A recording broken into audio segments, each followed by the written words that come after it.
Please relax slowly, very slowly. Please settle down.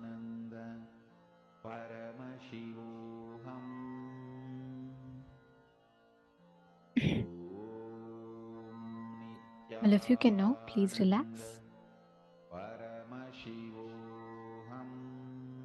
Yes. So hope all of you have manifested. This is one of the most coolest, most easiest power to manifest. And moreover, if you start manifesting this power, right, you will be able to start accessing any information just by will, without you having to put a conscious effort, without you having to try and do something. You will just be able to manifest whatever you want just through your will, like without having to struggle, without having to constantly try and see.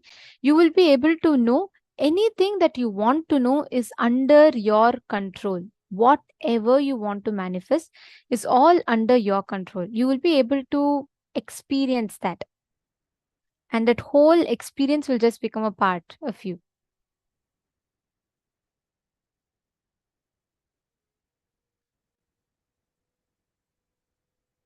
All right. So now all of us are going to be entering into a very, very important session next. We learned now about simple integrity and simple obedience, correct? We all learned about how we can experience that simple integrity and how that is the key for us to experience anything we want in life and manifest anything we want in life. The next session is something very, very beautiful. Whatever we do in life, the one thing that we all seek for is success. Whether you're making an investment, whether you are making, you're working on some big project, whatever you are doing, the one thing we all seek always is success. But success, as we think, how do we achieve it? By working for success, do you actually get success? Do you all know? By working for success, you actually don't manifest success. By working for something in particular, you manifest success. And what is that? Swamiji is going to be revealing to us that sacred secret. What exactly, when we work for in us, can lead us to success? Let us listen to those sacred revelations now. And let us all get ready to listen to that revelation. Working for success, planning for success always leads to failure. Working for excellence always makes you successful. Understand? Planning for success, working for success always leads to failure. Working for excellence always makes you successful. Listen and internalize. Understand?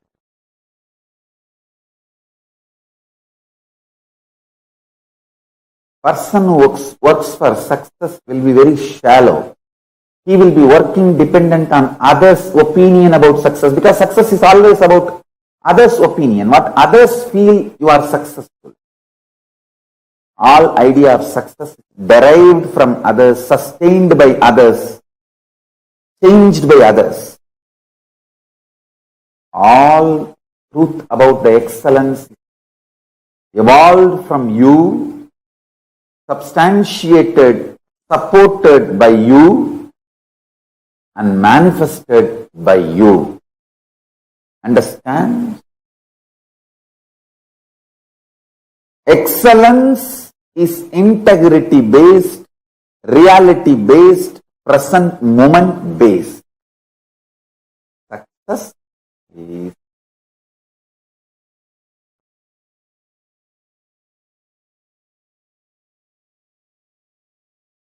others' opinion based.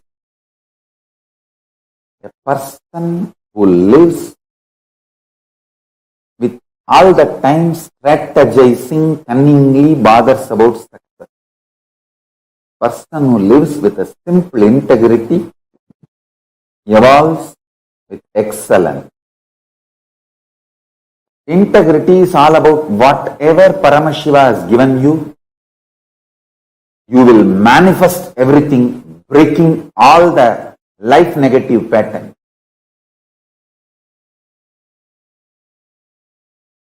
Even in your sleep, you know how to be in tune with Paramashiva and manifest state, space, powers, being, super consciousness of Paramashiva. Excellence is all about from where you are, raising yourself to the next. Success is all about others and how things go with others. I tell you,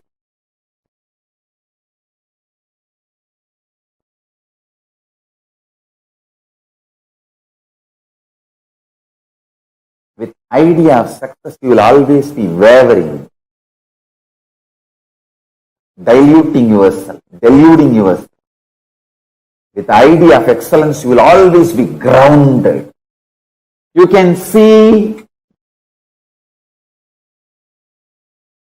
the photographs of me doing Chandi Homa in 2000, 2001, and you can see the photographs of me doing it 2018 or 2019 or 2020. You will see the intensity same. Understand? The outer external things might have changed. It was a mud in 2000, maybe brass or copper in 2004-5, and silver. Now it may become soon gold. Who knows? Understand? I always work for excellence. That is why the so-called outer success happens or not, I neither get frustrated nor get tired or bored. The worst part with the success is, if you don't get, you will be frustrated. If you get it, you will be bored. But with excellence, you will be intensely excited. Go on feeling the excitement. If you see the video records of me doing Chandi Homa in 2000, and if you video record now me doing, you can see the bhava samadhi same. Because intensity is same. And I tell you, excellence is always integrity and intensity based, not external things based. It is always integrity and intensity based, not external things based. I tell you.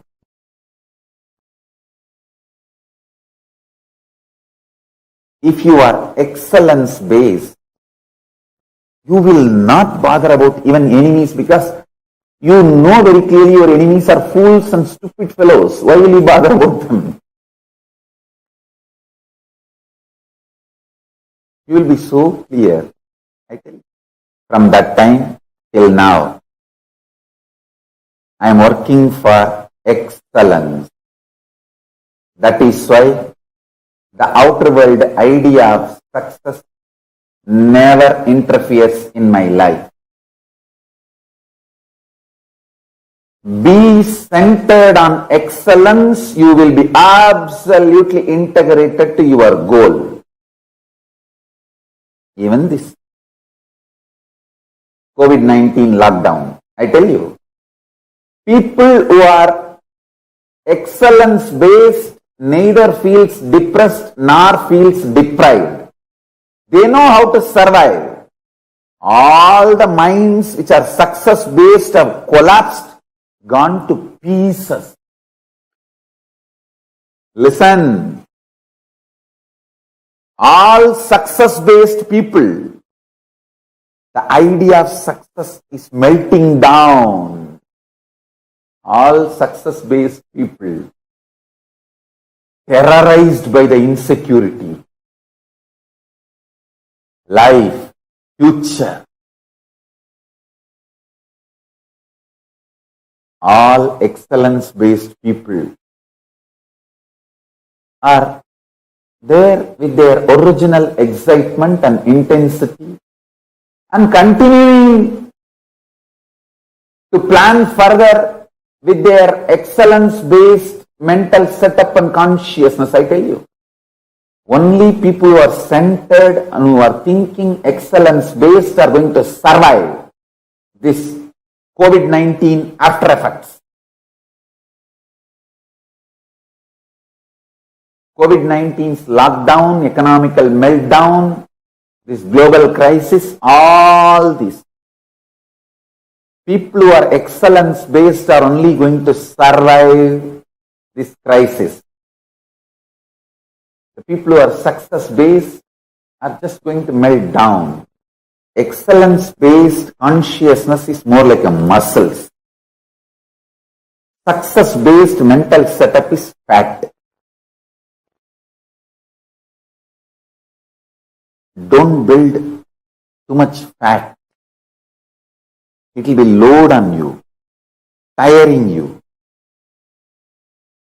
diluting you, deluding you.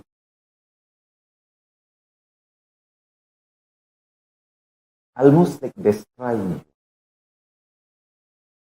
I'm telling you.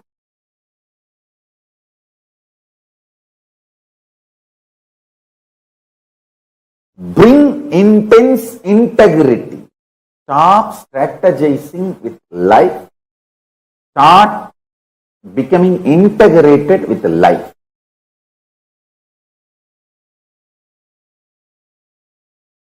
I have seen every person who works with excellence based gets more and more integrated with the depth, strength, power, energy, intensity, excitement, unending excitement. People who work for success, if they don't get, they get frustrated. If they get it, they get bored. Both the way they collapse. Bring your life excellence based.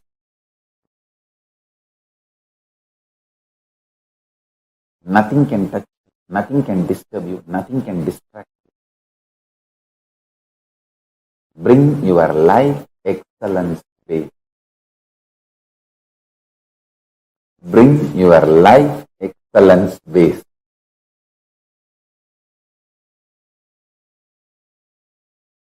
bring your life excellence base. Drop the idea of success. Make yourself centered on excellence in everything you do. Whether your health or wealth or power manifestation, relationships, anything. Make it excellence based.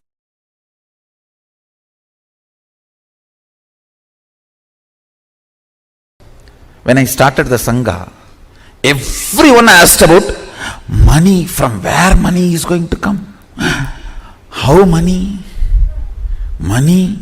You need money? I wanted to repeat what I said in 2001. I said, I have decided to build something which is going to be best useful for humanity. I know money, human resource, everything needed will follow.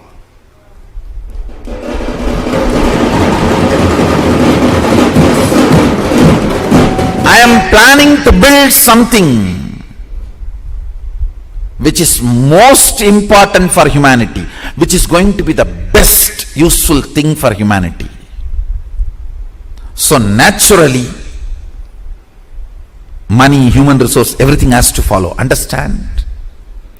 Don't plan for success, plan for excellence. Success will follow. I said, what I am going to build for humanity, I'll do it best, most excellent way. That's all.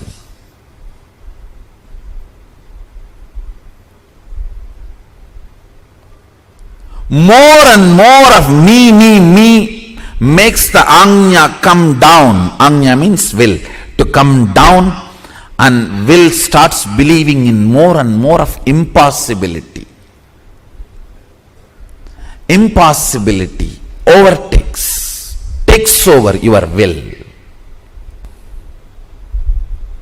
If you think with responsibility, energy flows straight. Means you manifest your reality. But that is also not enough. That's good, but not excellent. Excellence means constantly cherishing cosmic principles as your thought currents. What's the goal? What's the purpose you want to exist?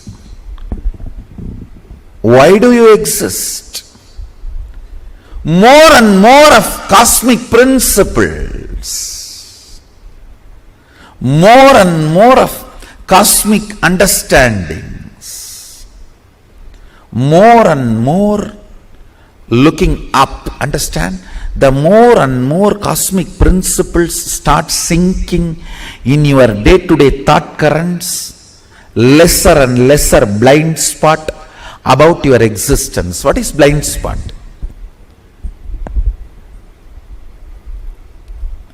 The gap between why and how. The gap between why and how is blind spot. Why you exist and how you exist. Why you want to do something, but how you do something.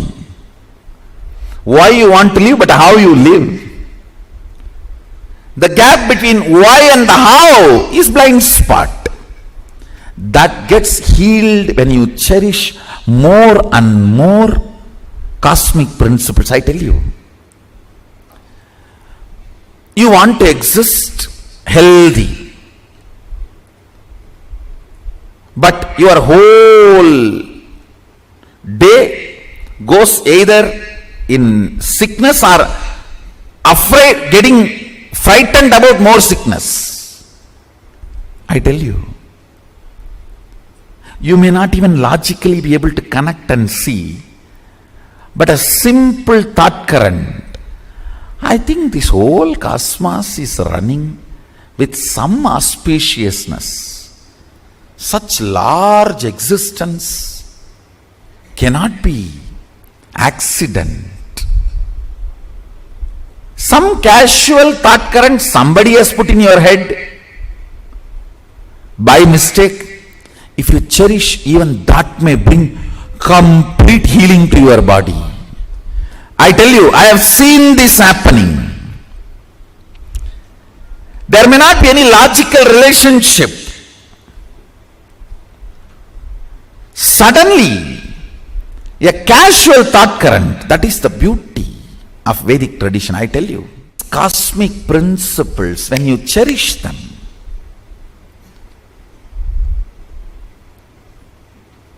completely unconnected problems get solved. You will never understand how can my half an hour thinking about the cosmos and the size of the cosmos and the automatic intelligence of the cosmos heal my gastric trouble. It heals. When you think of the lever of the cosmos, your liver gets healed.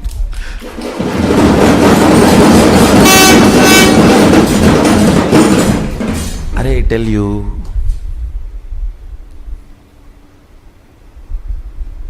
listen, any cosmic principle, you don't even need to seriously practice it. Just like a sipping cup of coffee, if you sip and very casually flirt with them, romance with them, those cosmic principles, you will see your third eye just goes up, zoom, and refueled. The whole third eye, thankful. Then you can run your life for quite a long time. Logically, you may not be able to connect at all. How come I was thinking about that and this is solved? Because cosmic principles always iron out your blind spots of why you exist and how you exist. Why you want to exist and how you exist. That blind spots get cleared. That is what I call third eye opening.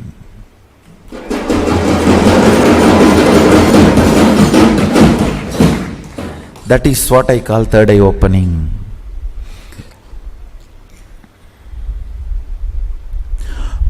You want to exist for excellence,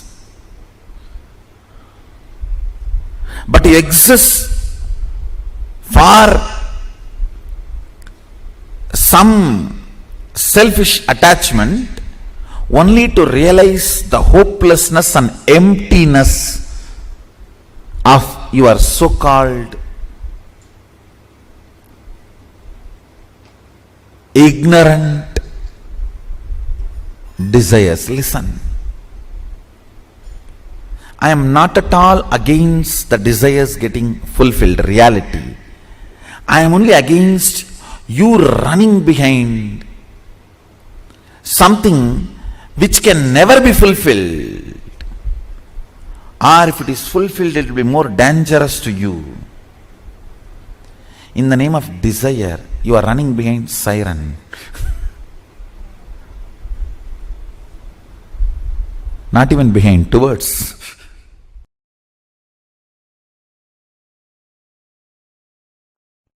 Castrating you to be a just consumer. Strong word, but needed. Listen, I tell you, royal secret.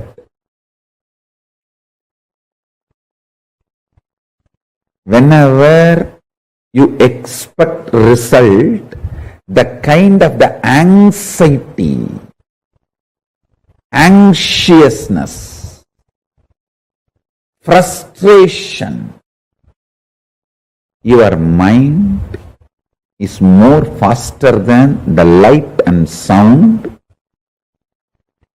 It can visualize, imagine the goal of your life now itself before even you begin and already feel frustrated, feel empty with your goal, one side, the other side, feel tired and bored and terrorized about the effort you need to put to achieve that goal, it can create extremely dangerous, multi-dimensional complexities, complications and life negative patterns. I tell you, there are only two societies in the planet Earth. Societies that believe, work for excellence, not remembering success, and the other societies just depressed. That's all. Some are wise, W-I-S-E. Others, otherwise. That's all. There are only two societies on the planet Earth. One works for excellence, not for success.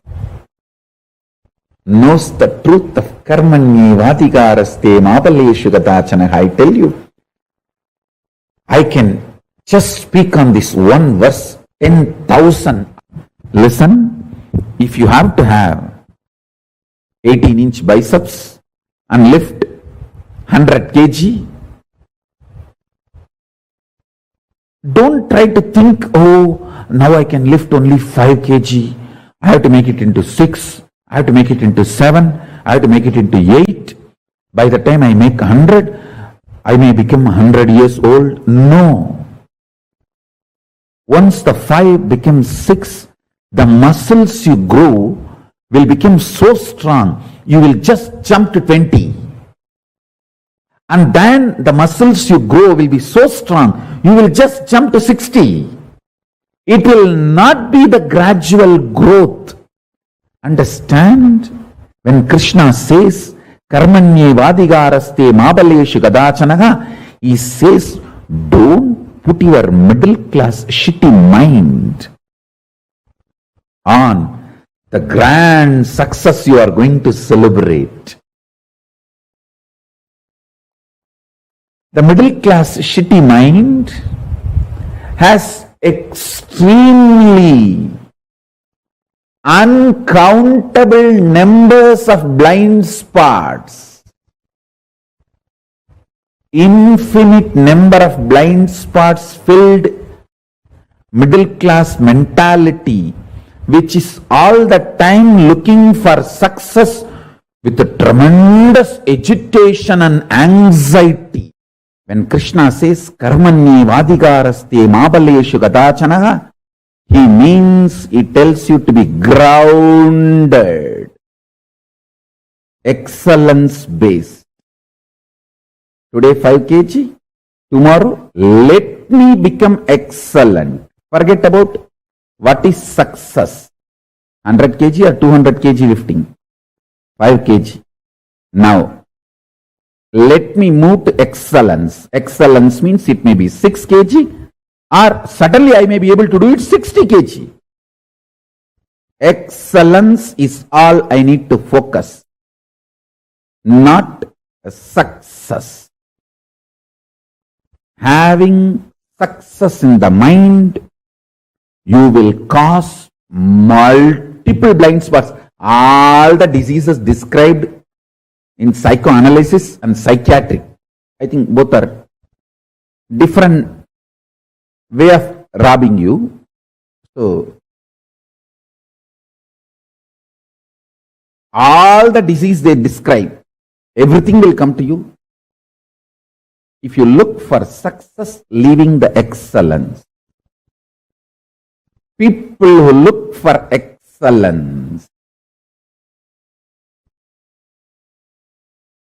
go beyond what they imagine as success or others imagine as success.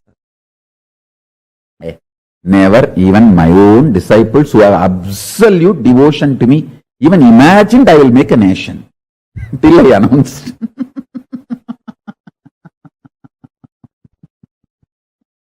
And they said, oh God, whether Swamiji makes it or not is different. Even he has a guts to digest this idea and boldly challenge. Listen to this truth.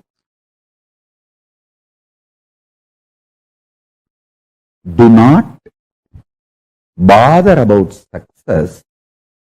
Work for excellence is not controlling mechanism. It is a liberating mechanism. When your guru teaches, karmanye vadikaraste mabaleshu gadachanaha, work without bothering about the results, he is not using this as a controlling mechanism. He is using this as a liberating mechanism, liberating you from your Chandala mentality.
What did you all understand?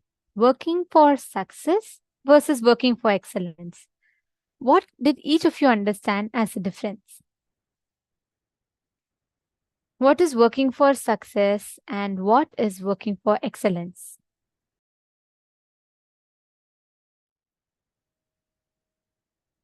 Can I request everyone to share? See, Swamiji gave a very important example. Most of the times, what we all do, right? We all think that, okay, let me aim for success. Let me manifest success. We all think, okay, let me focus on success, focus on success. We set a standard. That's good. We do set a standard for ourselves, saying, okay, this is what I want to achieve. But the catch is, right after you set that for yourself, what do you start doing?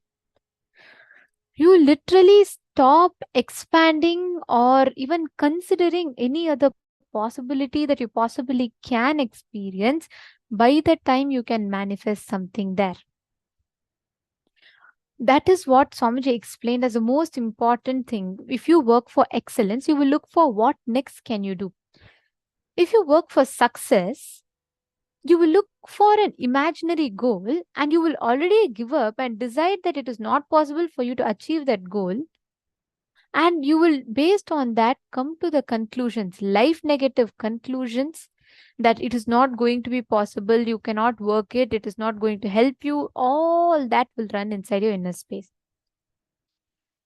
Swamiji gave a very beautiful example, right? If you're lifting 5 kg weight today, lifting 6 kg or 60 kg is your choice, but don't aim for a set standard of success. Instead, aim for excellence. What can you do? How can you achieve it? That is the key. Working for excellence will lead you to success. Working for success will always lead you to suffocation. There's a big difference. How many of you are understanding this?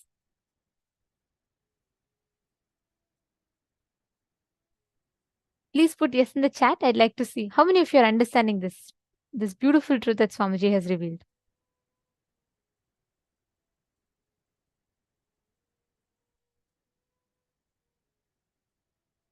See, Swamiji said, right, when Krishna says, Karmanye vadikaraste ma paleshu kadachanaha ma karma palahetur bhur mato sangastva karmani.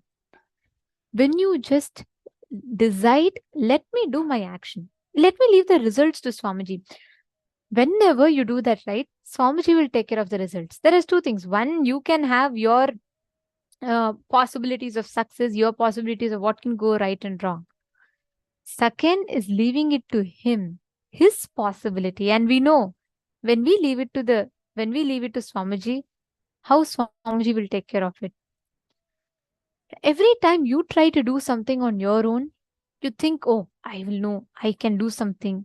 But end of the day, we all constantly keep failing. We keep aiming for some imaginary thing. Halfway through the journey, we give up. We go through a lot of struggle. When you just leave it to Swamiji, and when you just decide, okay, let Swamiji take care. Swamiji will take care of it.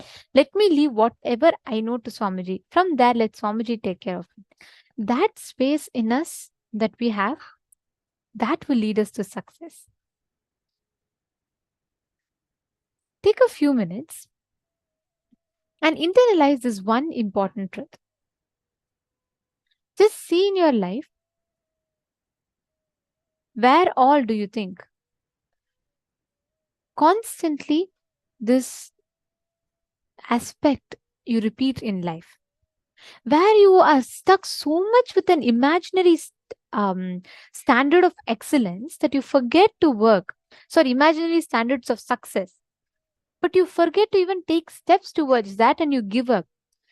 Instead, start with excellence. Means, what can I do best with what I have at this moment? Let me start with that. That will make you have tremendous will persistence in life.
with your delusion is the only way you will achieve Paramashiva.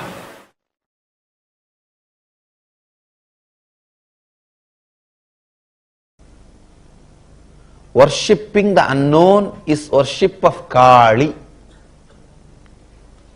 Worshipping the unknown is worship of Vishnu. Vishnu means what? Unknown Vyakti. The Avyakta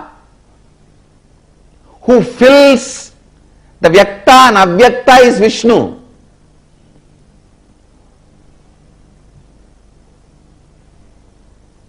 Who is embodiment of Vyakta and Avyakta is Kali.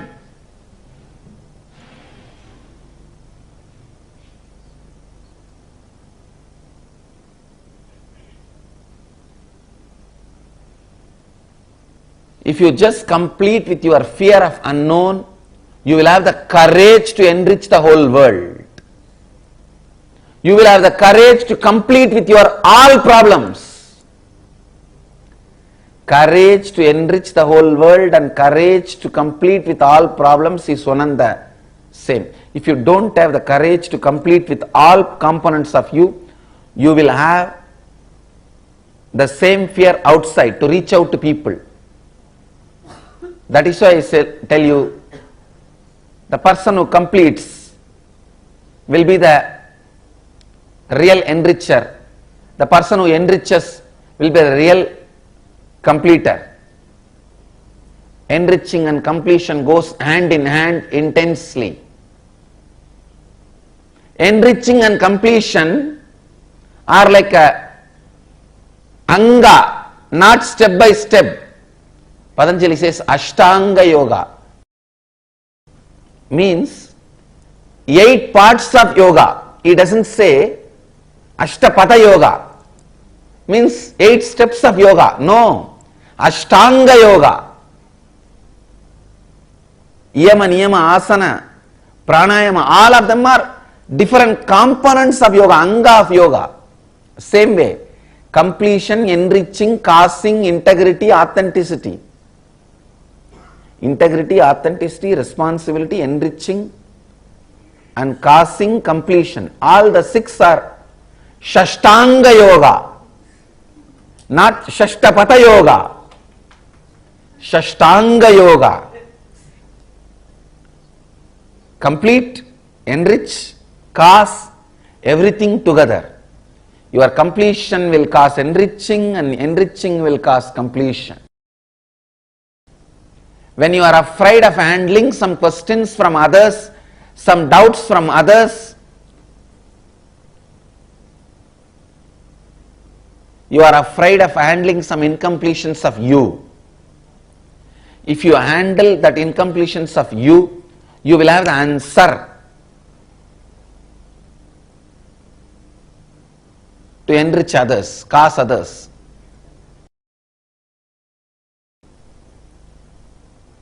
As per the Sanskrit rule, it should not be Shashtanga Yoga, it should be Shadanga Yoga. Shadanga Yoga. Integrity, authenticity, responsibility and enriching, causing, completion. I should add listening also. So, it becomes Sabdanga Yoga. All these 7 are not step by step. They are not Saptapati. They are Sabda Anga.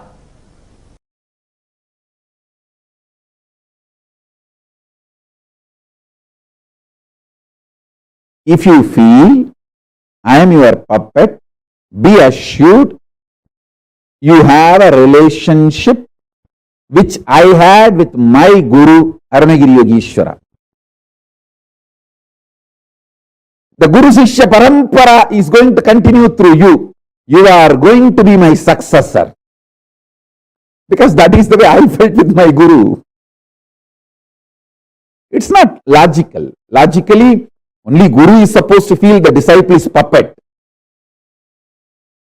But in reality, it doesn't happen that way. A disciple feels Guru is his puppet. And suddenly, in that feeling, he loses himself into Guru without even disciples' knowledge. Disciple has become a puppet in the hands of Guru. That's the way exactly it happened in me. I am telling you the secret as it is because today is my Guru's day and I want to be integrated to him and integrated to you. It looks very illogical. It may even be very difficult for people to digest. But I am not talking to maintain a pseudo dignity. I am talking to maintain and keep my integrity to my Guru. And what happened between me and him, how it happened, I have to tell my disciples so that that can start happening between you and me.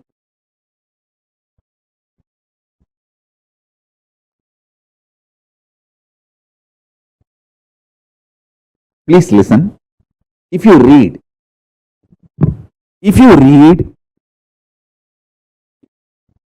intimate reminiscences of Ramakrishna and Vivekananda, you will simply realize Ramakrishna was puppet in the hands of Vivekananda. And Vivekananda just lost himself. Without even knowing, he became puppet in the hands of Ramakrishna.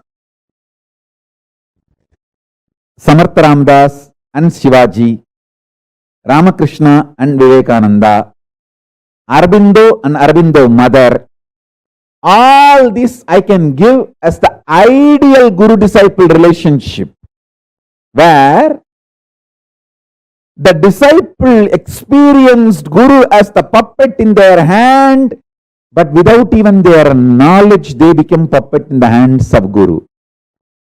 So that the border, commanded,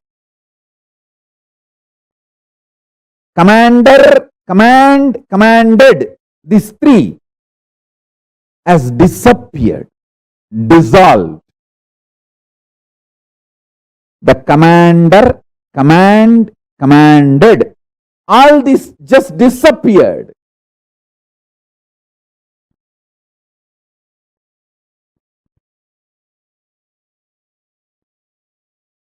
I can give you some of the most powerful examples of this Guru-disciple relationship in Hindu tradition.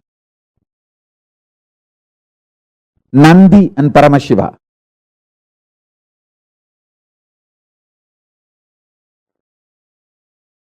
Devi Meenakshi had a disciple called Sumati. Sumati and Devi Meenakshi.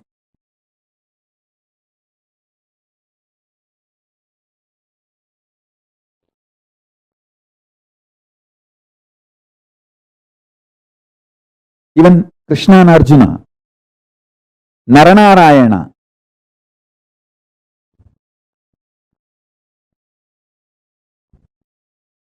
In the modern day, Bhagavan Swaminarayan and his disciple Akshar Purushottam Maharaj. And Aurobindo mother.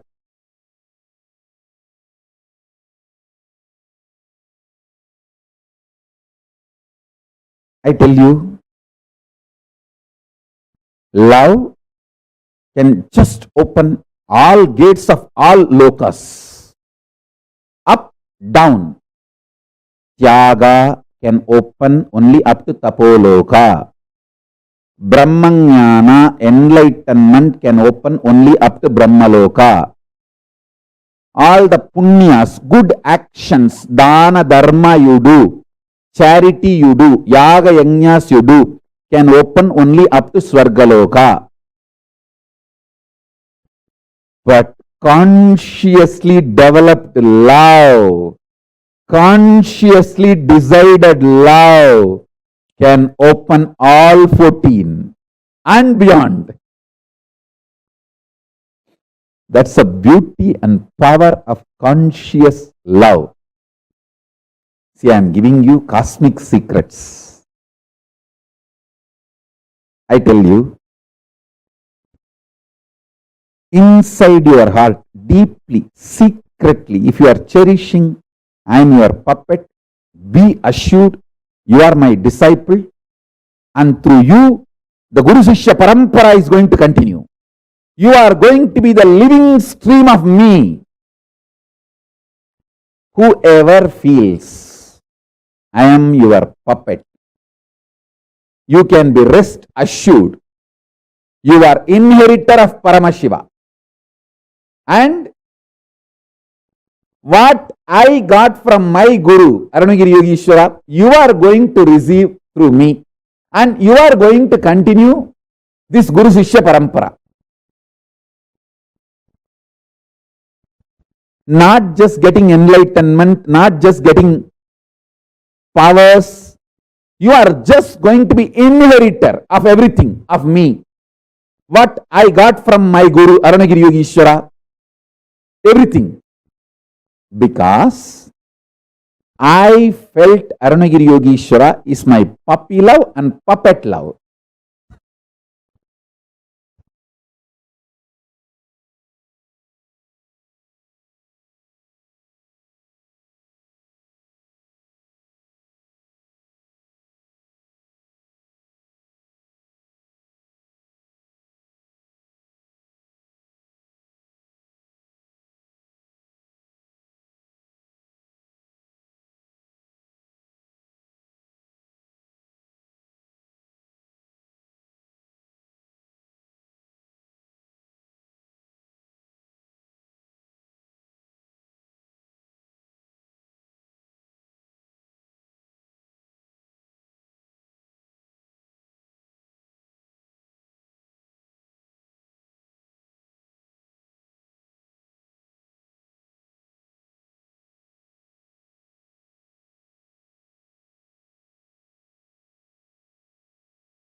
Nithyananda, as all of us are getting ready and preparing ourselves to receive the darshan, I request everyone to please come and be seated. Please settle down. Please settle down.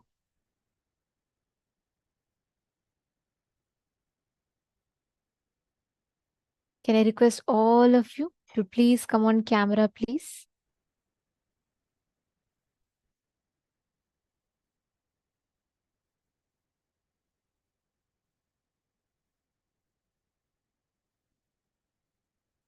Over the last few days, we have all been seeing how the attacks, the persecution, and all the illegal attacks that are happening on every Hindu guru. Day before yesterday, we saw how the whole lawfare was launched, and we saw the character assassination that happened. And yesterday, we all understood about the assassination attempts that happened. But today, what we are going to tell you all is one of the most painful thing that can ever be done. And we are going to be taking all of you through the exact facts as it happened. Because as we all sit each day enjoying receiving the darshan boons, it's equally important that we understand